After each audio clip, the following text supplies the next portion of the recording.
In this fourth video of our mini-series, we'll be adding shading to our leaves.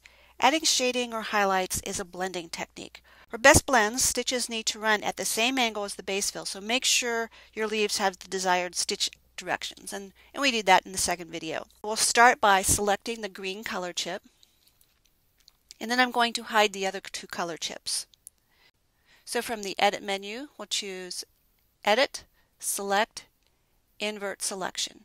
And that will select everything else. Now, granted, in this situation, it's only 2 frames. But if you are working with a more complex design, it could be a lot of frames and they could be scattered throughout your design.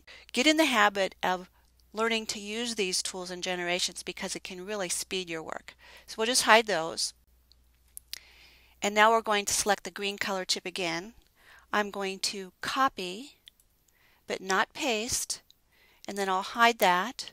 And now I'll paste. This is going to become my shading. So I'll select that color and I'm going to make it a darker green. We'll just use a color chip that's already made. So this is going to become the shading on my leaves.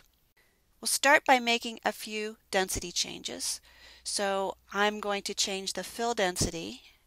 So that means I'm going to control click on the pathing.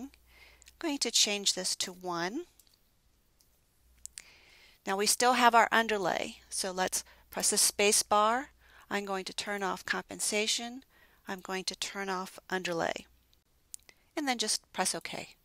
So right now our shading covers the whole entire leaf. And we really don't want that. We want it to be just kind of inside the leaf and not extend all the way to the outside edges. So we're going to use the same technique we used in the first video to reshape our leaves when we extended them under the flower. Now we're going to use them to reshape our shading pieces. So we'll go into outline mode. Now you can only do this on one at a time. So we need to right click off and right click the one we want to change. So right click on the leaf that's selected and choose Adjust with New Points.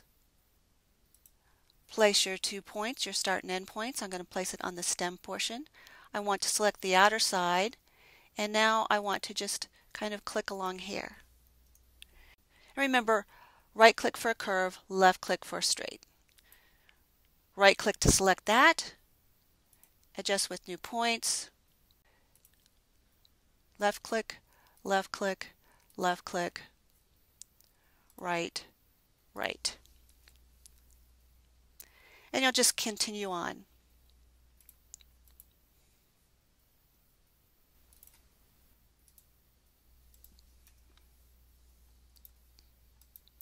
Right click off and generate. Now we'll need to do a little bit more work. We'll need to adjust our pathing here because our lines are a little bit too short now. We also want to make sure that we don't have any double back tracking so that we don't have any stitches that are running at an opposing angle or could be seen in our shading. I'm going to turn on the flower so I have an outline for the gauge. I'll click this line, go back in here. I'm going to turn on Edit Points, and you can either drag out your points and add new points as you need them, or you could just totally redraw it. We can't really do adjust, well we can do adjust with new lines, adjust with new points, but we can't do the endpoints. We can't move the endpoint, so we need to move the endpoint first. And when we're done, deselect all and generate. Now obviously we still have some work to do. We need to get it sequenced properly. We're going to hide our flower. When we finished our last leaf, it came out down here. Our shading is going to run right on top of the leaves, so we need to sew this in reverse order.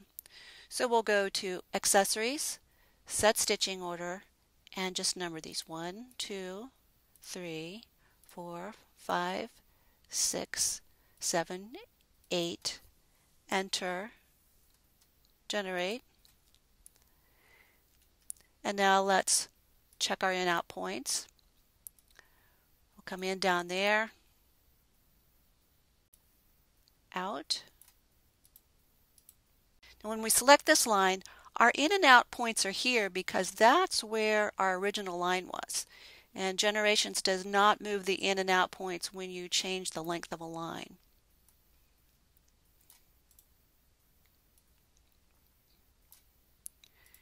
So it's just a few moments to adjust this.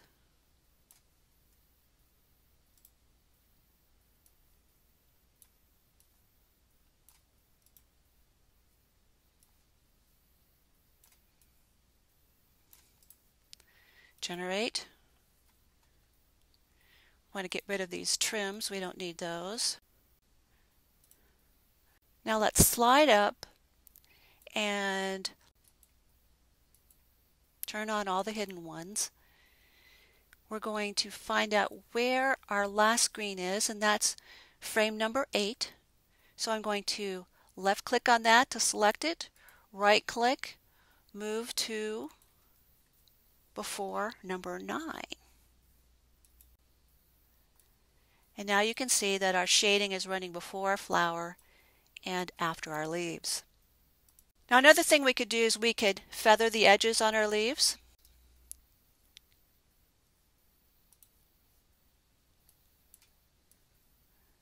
So I'm going to slide this over here so we can see what side we're feathering.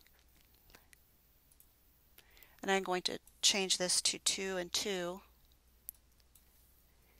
Right now I'm just guessing, I don't know which side is which. I'll click apply and oh, we guessed right. So it looks like. So here's the flower after I've done all the feathering on the shading. Sometimes you might find that you have to do individual feathered objects one at a time to get them to work out okay, but it only takes a few minutes to do each one. Once again, if I've gone too fast for you and skipped things that you aren't quite familiar with, refer to the course. The course is really designed to take you step by step through everything we've done here over a more gradual pace. And it's very structured, whereas these videos are not quite so structured or quite so elementary.